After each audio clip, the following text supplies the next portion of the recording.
Okay, we are recording. Matt, how are you today? I'm doing great, man. How are you? Yeah, I'm all right. I'm all right. Normally, I'm recording in my little shed at my garden, which looks very similar to what you've got. Mine is just literally rammed full of vinyl and pictures of cool shit. Like, what's that? Is that your little den? Yeah, this is my home studio, my office, my dojo. But yeah, this is where I got all my records and I record demos and music and all that stuff. Wonderful, wonderful. Well, look, let's just jump straight in with your playlist. And we always kick off the show by me asking guests to tell me the song that they regard as having the greatest ever intro, please. So for me, this is I mean, all of these categories are it's very hard for me to make definitive lists, okay? So you just have to take everything I say with a grain of salt because I feel like for every answer there's probably a better answer. But the first one that popped into mind for me was Metallica's Seek and Destroy. And the reason is so there's like three parts to this intro, okay? There's the intro riff, and then there's the secondary riff, and then there's the vocal intro, which to me is a category unto itself. But you have the dun, dun, dun, dun, dun, dun, dun, dun, dun, dun, then you have the you have that, and then you have so you get past all that, right? And you're like at that point you're pretty much ready to run through a wall. But then you have Hetfield does the very simple, like the all right. He does a very one, just a one word, all right, let's go. And it's like the way he does that is so low key. It's so tough and confident, but it's the perfect accent to what's happening in that intro. So that's my pick. That's what I got. Love it, love it. Well, look, I mean, that's a 6 minute track, and I don't think you really get like the first like verse for well over a minute. And Yeah, yeah, yeah, yeah. so, like, I'm always intrigued when I speak to musicians about the intro because you know I've done over 700 of these shows now, and I've had people pick these kind of epic songs that have got these huge elongated intros, and then I've got Hmm. someone that just give me a 1 minute hardcore track, and it's Yeah. like, and so I want to kind of sort of spin it really and ask you how you approach songwriting as a musician, and what if you've got a formula for it in your head, or if it's just like each song takes its own shape. Like just run me through the kind of creative process of you and intros. Yeah, I mean, I think, from the Bronx and El Bronx, it's very they're very different perspectives. I think from the punk rock world, from the Bronx world, I love just a straight up guitar intro, just a straight up guitar intro, riff intro, and then just boom, straight into the beat, into the heart of the song, into the driving force of the verse. Just no bullshit. It's like no 2 minute intros. It's just like let's get a little feedback, get the guitar riff going, and then boom, we're off and running, and in that respect, I think punk rock does that the best. I mean, rock and roll is also incredible at that. You look at a band like AC/DC and stuff like that. But for me, it's short and sweet with the punk rock intros, and with El Bronx, it's the opposite. It's the like we've got a couple songs, an old song called Holy, a new song called Takers on the album, multiple songs on the new album where there's super long, intricate intros of just beautiful guitars kind of, weaving in and out of each other.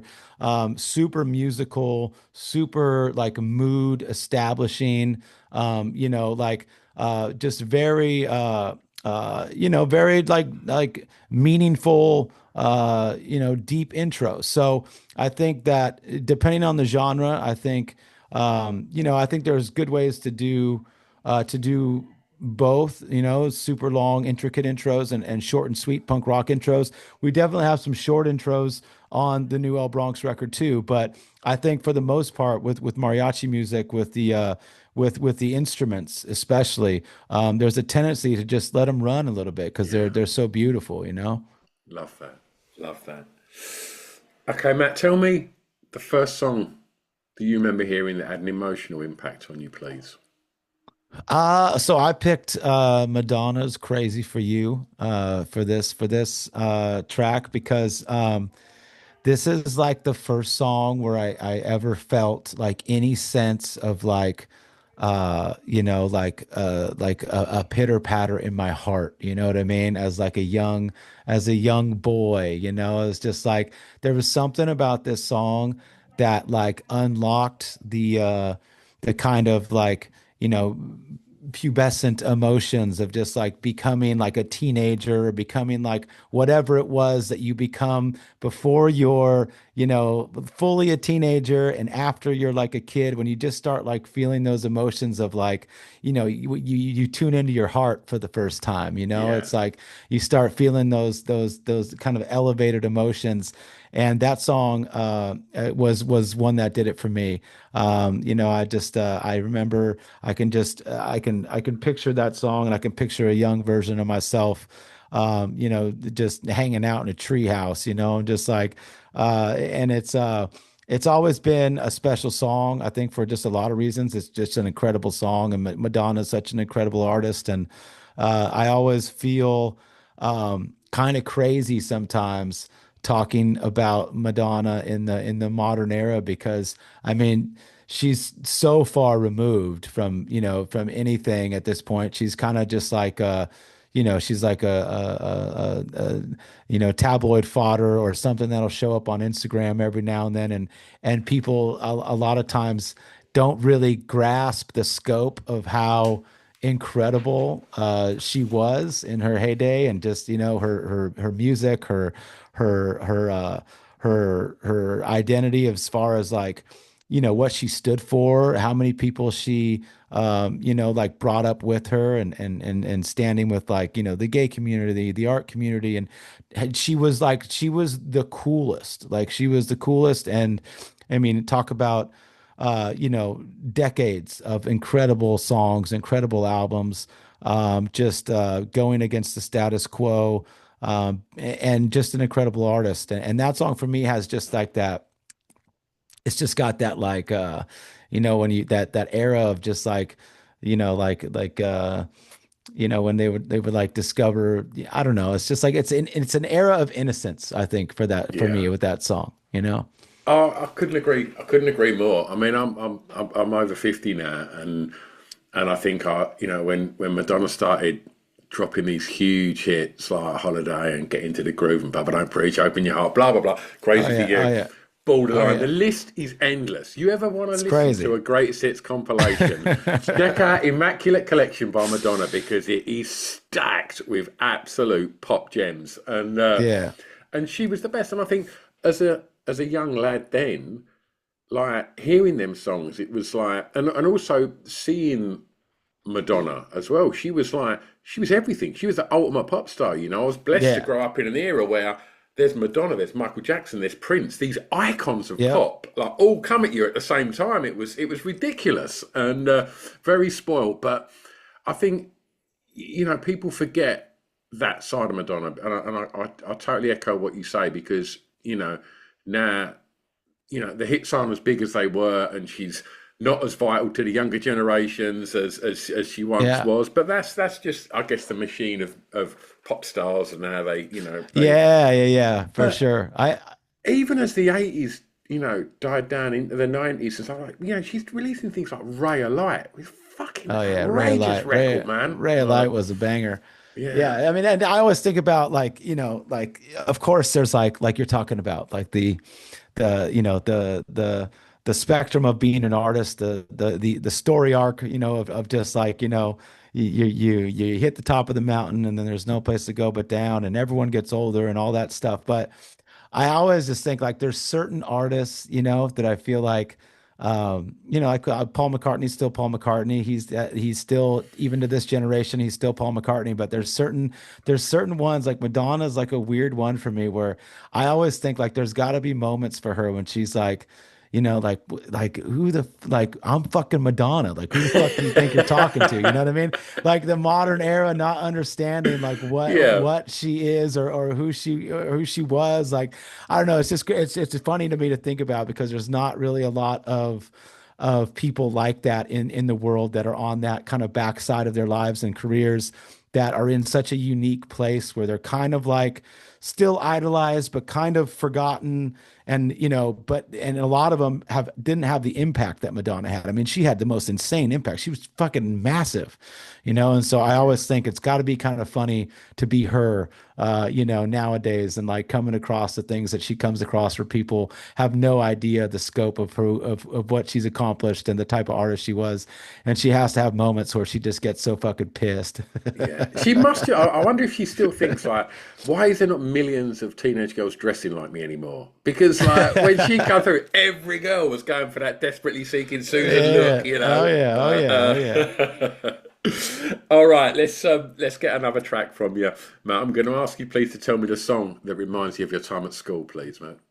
All right. Well, let's see. If Crazy for You was a time of innocence, this song is the end of the innocence, to as Don Henley would say. I chose Pantera fucking Hostile, and this is the song that very much reminds me of high school, and very much reminds me of exploring aggressive music, and very much also reminds me of like the era of you had radio, and then you had the parental advisory, the kind of thing happening, where there was this really cool, um, like uh, almost like a temptation, or like this really cool thing happening where like the first time you hear the unedited version of Killing in the Name of by Rage Against the Machine. The first time you hear him say, "Fuck you, I won't do what you tell me." And there's this whole era of that first generation of parental advisory albums where you got it and you knew at some point there was going to be something really bad on there and you couldn't wait to hear it. And this Pantera album is such a ripper from front to back. It had such a big impact on me. I was As I was discovering punk rock, I grew up on kind of more traditional metal, bands like Iron Maiden and Metallica and stuff like that. And as I was discovering punk, I was also discovering, tougher side of metal and thrash metal and hardcore and stuff like that. So when I discovered Pantera, it was big for me because the music was everything that I was used to. It was a little bit harder, but Phil had that punk rock approach to metal lyrics, and they had that attitude. And this song was that parental advisory moment that I was talking about. Because when this song comes on, I mean, it just kicks in one, two, three, four, boom, and it goes straight into one of the hardest songs you've ever heard. And then the end of it, he's just screaming "fucking hostile." And it was that song that like we all talked about at school. They were like, "Dude, fucking, did you hear fucking hostile? Did you hear? Have you heard track four? Like that type of thing." And or I think it's track five actually, but I don't know if it's This Love or whatever what it is. But it was just that track, and it was just there was a lot of that happening for me at the time. We were all sharing bands and going to shows, and to me. Like the dangerous moments of finding a record or a band or a song that you shouldn't be listening to was just like the ultimate thing. When we were in school, it was just like it was just awesome. It was just the one thing, and that's always what they say about that whole the censorship era, is that like all they did was just like put like a stamp of approval on albums for kids to want to go and find it, because if it said parental advisory, that was the first thing you wanted to hear. Yeah, it's essentially just made music like certain music like video nasty. The minute like Yeah, you just was like, right now I want to hear that. Like, yeah. and I'll ask you this as well, then, Matt, because you mentioned Pantera and Rage, and there was so many, I guess, metal and alternative rock bands that would have them stickers on there that would just make you think, oh, right, I want to hear that.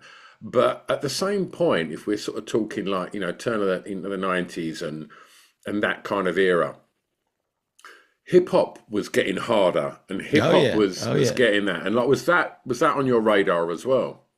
Yeah, I mean, so I was a big Ice-T fan growing up, Well, big I was going to NWA say fan because growing up. my first CD was the Body Count album with that Yeah, yeah, yeah. advisory on it. Oh yeah, yeah, yeah. That was a huge album for me. The Cop Killer record was massive, and I still have my original CD. I got a Body Count Cop Killer back patch from back in the day, but that record was huge for me, and it's still a record I go back to and listen to all the time. But yeah, I'm old Ice-T hip hop albums, Body Count, and then even like going directly with the fucking Tipper Gore and the FCC and all that stuff was Two Live Crew. Two Live Crew, when that shit came out, I mean, it was not. I wasn't like a big fan of Two Live Crew, so to speak. But I mean, when Me So Horny dropped, it was just like, what the hell is Yeah, this yeah. shit? It was a game changer. So Well, it was it was another just, that when that dropped, that was just like License to Ill coming out. It was like, whoa, yeah, yeah, what's going yeah, on? yeah, This is yeah, like the most yeah. outrageous thing. Do you know what Yeah, I it mean? was insane. It was insane, So that whole, I mean, I was really young when that first thing was started happening, like when they were steamrolling CDs and stuff like that and all that stuff. It was so funny, but it made such a lasting impression on me. And because I went to Christian school growing up too, so that was like we were already like knew as kids that like this is like so like lame that they're doing this, and it was amplified where I was in school because they were talking about how Tina Turner's the devil, because she's talking about the what's the song, what her fucking, I'm trying to think what it is. She had this fucking massive song in the 80s, and it was they were saying she was the devil because she was basically just talking about like having sex to have sex, and it Yeah. was just all that type of thing. It was just very much that Oh, like what's love got to do with it? what's love got to do with it? That's the Yeah, fucking song. We had yeah. a whole goddamn chapel about that song. A whole goddamn chapel about how, Tina Turner's the devil and all that stuff. I mean, it was hilarious. And it was hilarious to us as kids even. We saw right through it. We're like, what the fuck is wrong with Tina Turner? Tina Turner's awesome.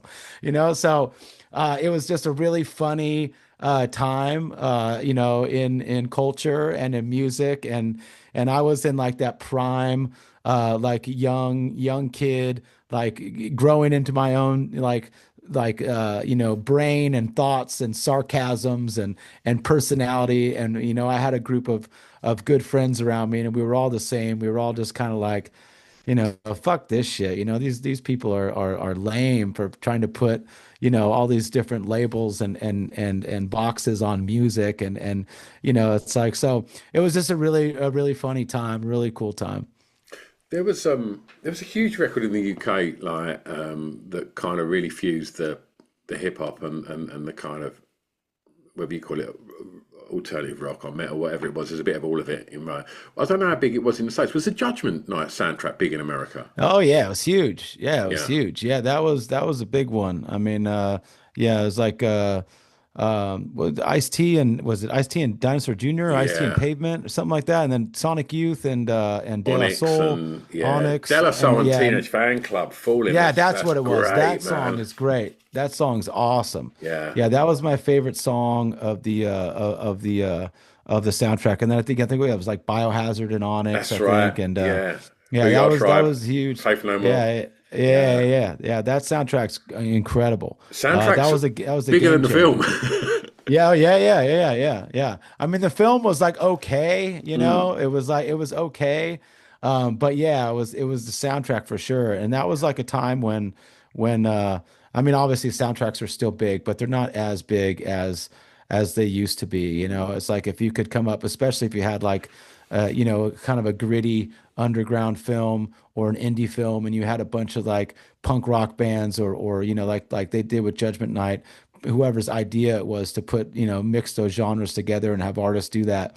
I mean, it's such a fucking incredible idea, and just created an album that was just, I mean, it's one for the ages. Absolutely. Absolutely. I'm going to ask you for track four to tell me the first Yeah. song you remember buying from a record store, please, Matt. So I couldn't remember the first song, but I do remember the first album. The first CD that I bought with my own money was Motley Crue's Dr. Feelgood.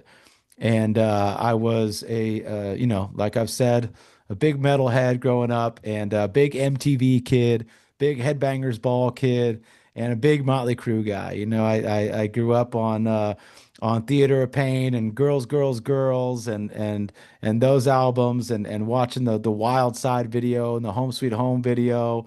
And the Girls, Girls, Girls video on the motorcycles and all. I mean, they were like, you know, comic books. They were like they just had a tremendous impact on me. They were etched into my mind. And so when Dr. Feelgood was coming out, it was a very big deal. It was like their first like album back in a while, and the rumors were going around that it was incredible. And then, you know, obviously you had Kickstart My Heart.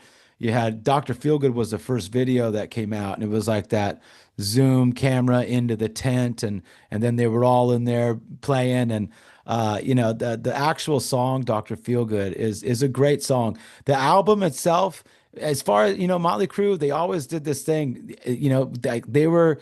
It's very rare outside of like you know, maybe Shout at the Devil or their first album.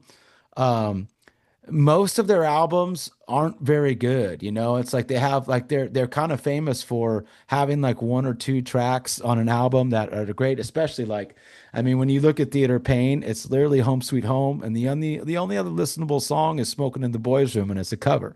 You know, so it's like they were at a time Girls Girls Girls has got some good ones, but they were very much like um a lot of style, not really a lot of substance, you know. But that was kind of like the thing. It was like no, it was like substance abuse, you know. It was like no, no musical substance, you know. But that was who they were, and Yeah. so. But this album was like, you know, it had some tracks on it, man. I mean, Kickstart My Heart was huge. Dr. Feelgood was huge. Without You, the ballad is okay, but Same Old Situation. That song is so good, and the video is so good. But when Dr. Feelgood came out, it was one of those things on MTV. It was like they did this thing when a record came out that they were pumping. They played the video every hour on the hour. They did the same with like Metallica. They did the same with like Queensryche. They did the same with all these different bands. And so, you know, I quickly was like hooked on Dr. Feelgood. I was like, fuck yeah, this album rips. And I remember I went and I bought it and I wore the fucking thing out. You know, I remember the record cover. I thought it was so cool with the kind of lime green, you know, hospital upholstery kind of brick things and the symbol. But yeah, that was it. I mean, that was a big album for me. And you know, every now and then I'll go back and listen to it. I still like Dr. Feelgood. I'm over Kickstart My Heart. I've heard it too many times.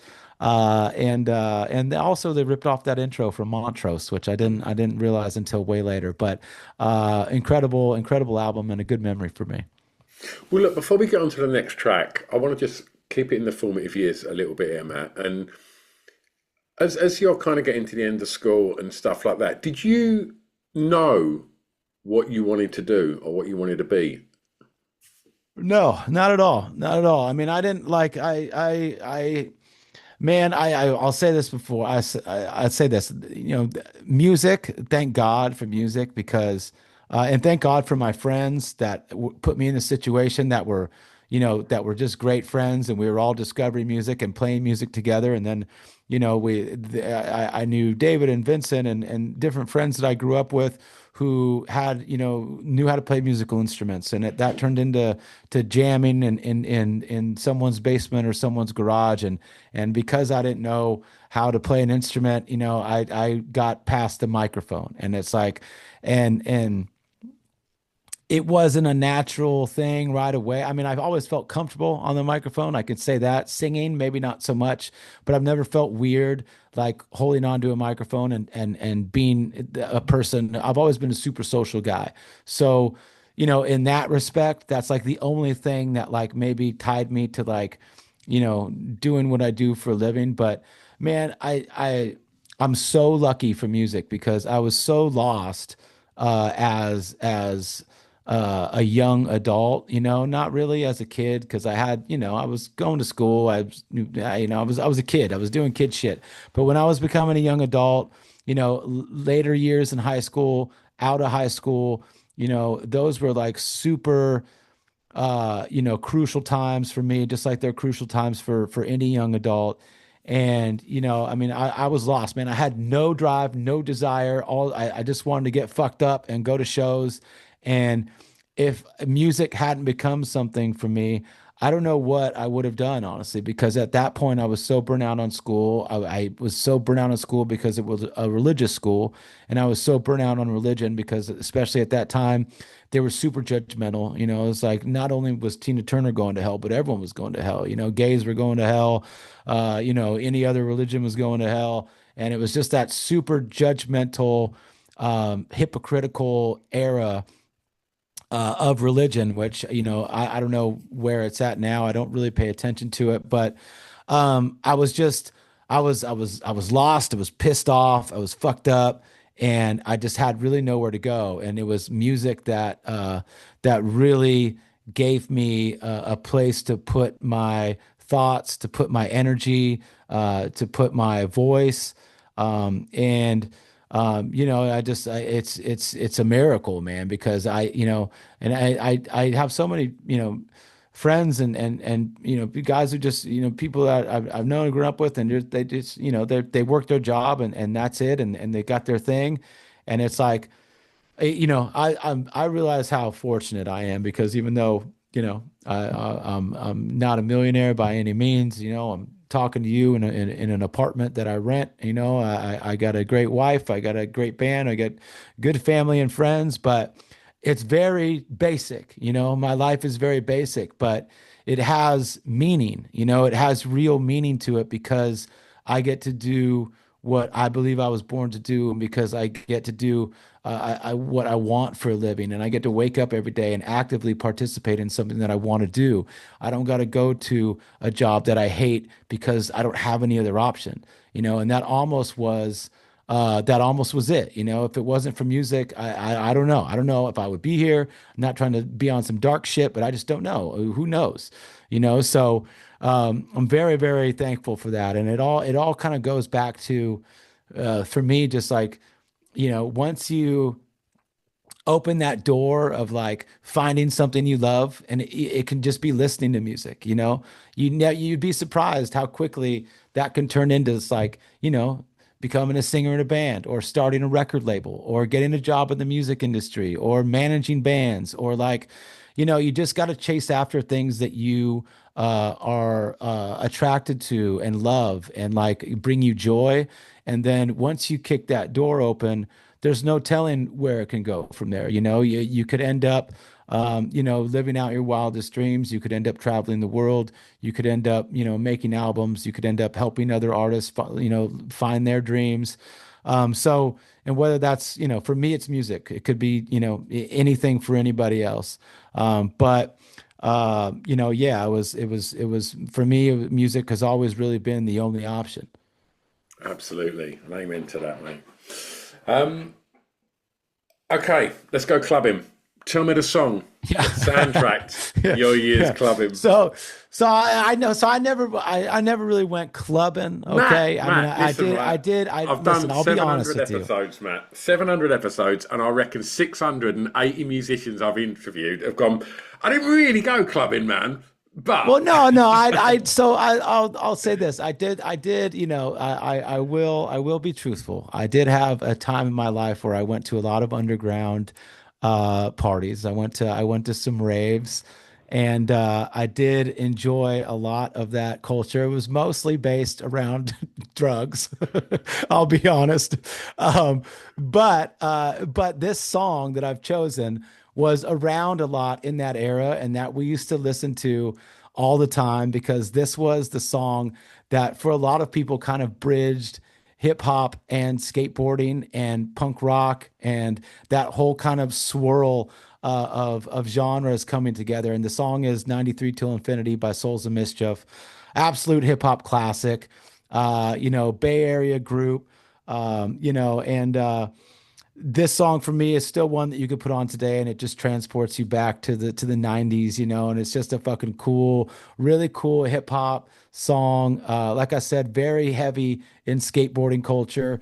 And it just reminds me of like, like the old school days of like going to like, you gotta buy weed off the sketchy weed guy, and then you're hanging out with your friends, and you're super young, and you're rolling joints, and you smoke weed, and you're like, it's like the craziest thing in the world. You get so stoned you can't even sit up straight, and it's just like another kind of another level of innocence, that kind of like that first level of like exploration with your friends, when you're going out, you're taking, you're definitely taking some risks. That was a big part of my life growing up, man. I mean, I like to have a good time, and so we did a lot of partying, and those are days that I can look back on and just be super grateful for, because nothing too crazy happened.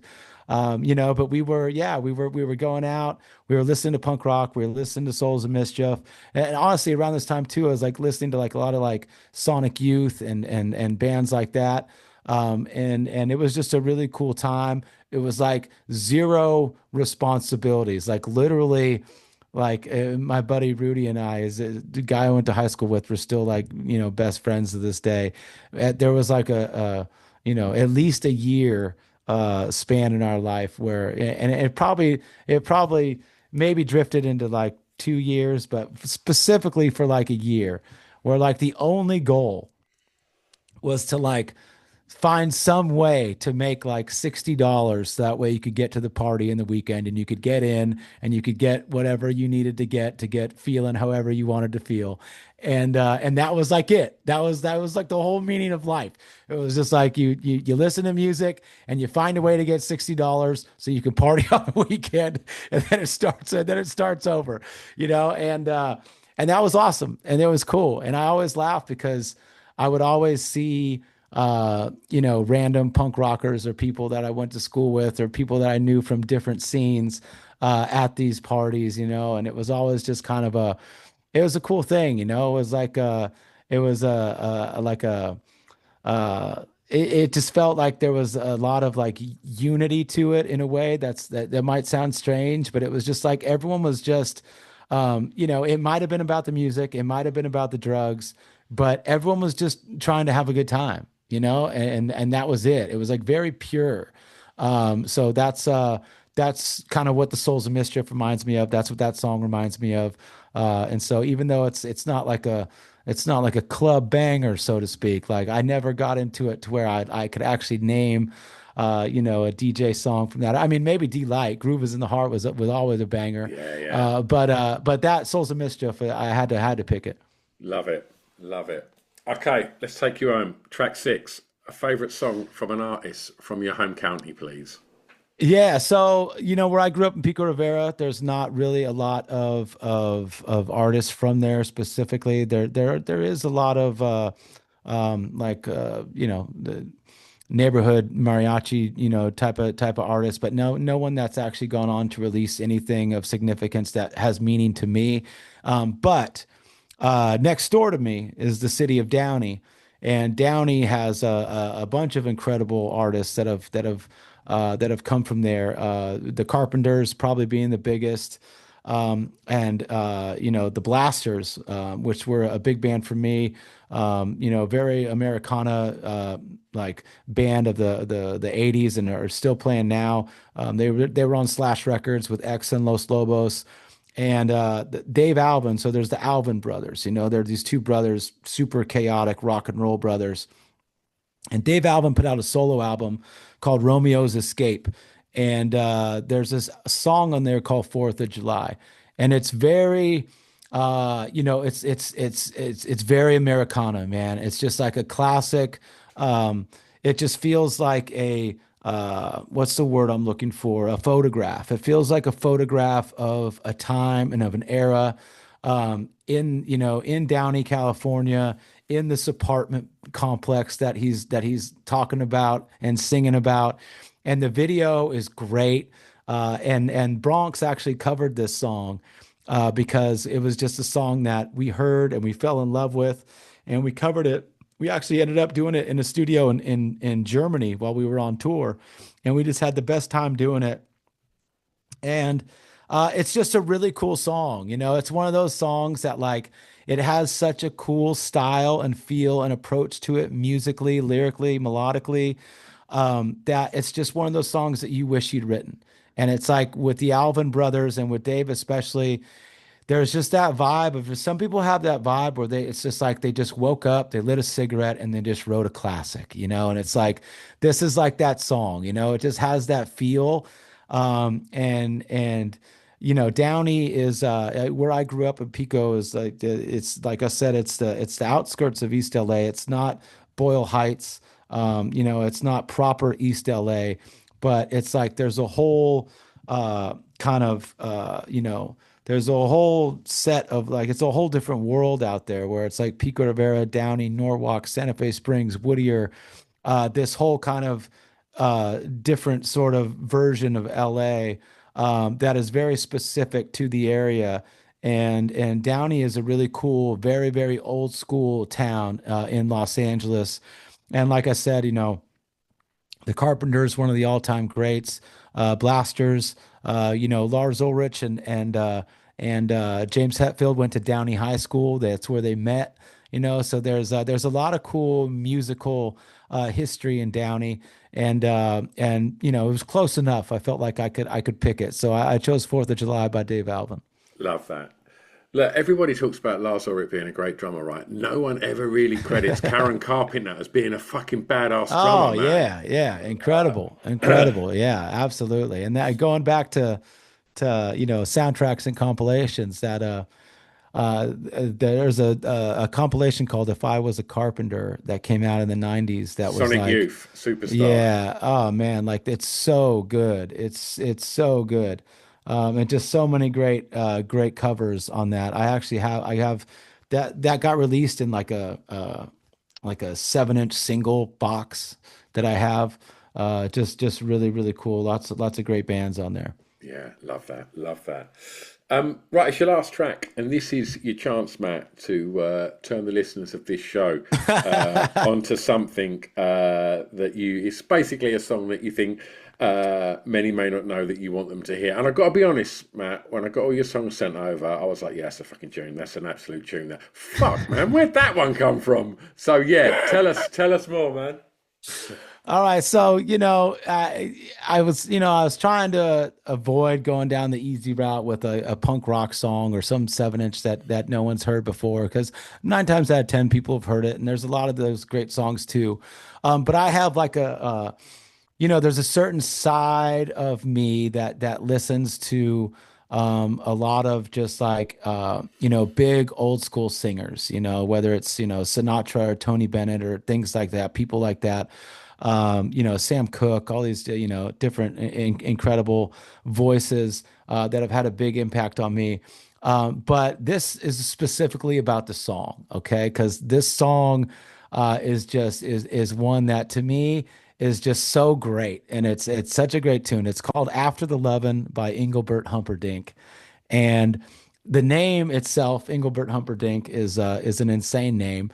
But he is he had a song like "Tie a Yellow Ribbon Around the Old Oak Tree" or something like that, and he's a guy That was from the number one the day '70s. I was born. Yeah, yeah, yeah, yeah. Was it awesome? And this so and this song, I had this record of his, and I had, it was just a record I bought because my brother had this friend, this guy Derek that I lived with for a little while, and they were always talking about Engelbert Humperdinck, and that's where I first heard this song, and it's basically this just amazing, very like dated musically, love song about the guy is telling the story about this woman, or to his girl, basically, that like it's not just about the love, it's not just about the sex, it's after the love, I'm still in love with you, and it's this really endearing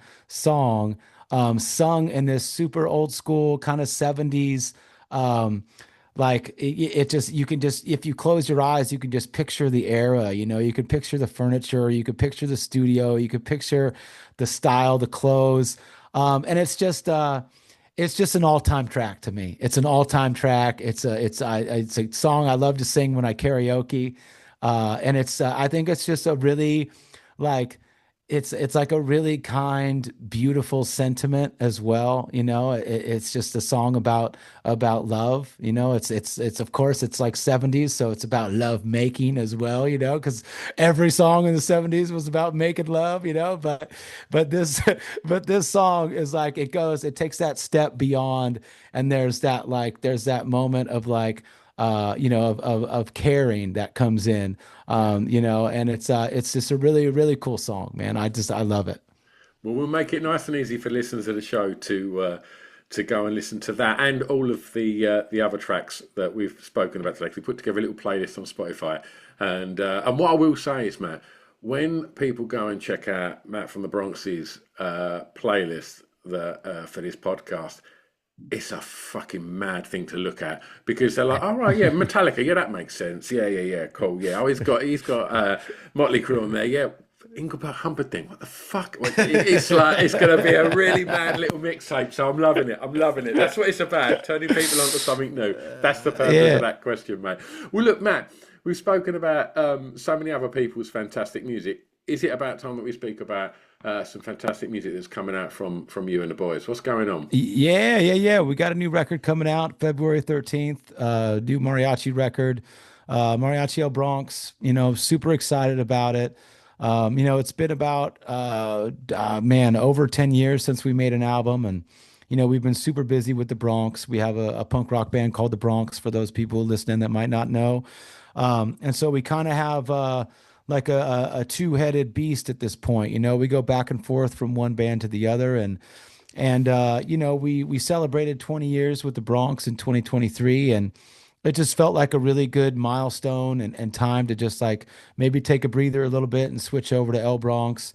We were really excited about the challenge and the possibility of writing a comeback album. It just felt like something we were really inspired to do and was really important.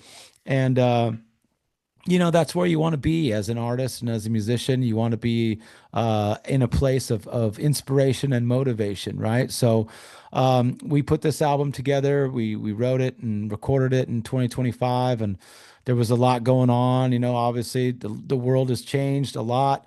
Music industry has changed a lot. There was, fires going around in Los Angeles, a lot of people losing their homes, and just a lot of ups and downs as life is, a lot of emotion, a lot of love, a lot of loss, and it all fed into the album. It came out great. There's a lot of really intricate songs on this album. The musicality is incredible. I get the easy job of singing on top of all this beautiful music, and I'm really proud of the songs that we've written. And so the album comes out February 13th. We got 3 songs out now. We got another song dropping on the 10th, along with the music video. And then yeah, once it's out, man, we're out and running. We're going to Australia.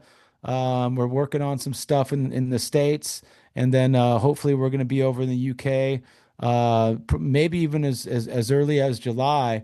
But for sure at some point this year, maybe it's the fall, but we're ironing all that out right now. It's taken a lot, honestly, a lot of patience to kind of figure it all out, because a 10-year layoff is a long time. And so in a lot of ways we're kind of like reintroducing the band, and it's such a crazy time right now that like we have to like, people were like they don't really know how to gauge it again. It reminds me a lot of when we first started. People were like, what is this? Like what is this band? Like what's going on here? And so it's really cool, it being in that place as an artist where people are scratching their heads and trying to figure it out what it is that you're doing and what it is that you've created. Because it's just exciting. It's something that's very unique. It's something that comes from a place of love and appreciation for culture and music. And it's just something we're super stoked to share with the world, man. Fantastic. And if people want to find out more about shows and if you're coming to the UK or if my Australian listeners want to know about shows. Where's the best place to keep up the speed with all things I mean, releases and gigs? probably, yeah, probably Instagram. It's Bronxovision. That's the best way to kind of keep tabs on both bands. You can go to mariachielbronx.com. You can go to thebronx.com with three X's, BRONXXX. Either of those three outlets, will get you where you need to go. And yeah, if all else fails and you can't remember that, you can just Google the band. I'm sure something will pop up. Well, if it's cool with you, Matt, we'll tag you on this on Instagram. So if people aren't following you already, Yeah, then we'll make it nice and easy for them to do that. absolutely. Matt, it's been an absolute pleasure, mate. Thank you so much for giving up your time and coming on and chatting records with me. It's been an absolute joy. Yeah, man, it's been a good time, man. I appreciate it, Stu. And yeah, thanks for taking the time to do the interview and for showing interest in the band. And always good talking about music, man. So appreciate it. Thanks, mate. I'm going to press stop. Don't go anywhere. Okay, cool, cool, cool.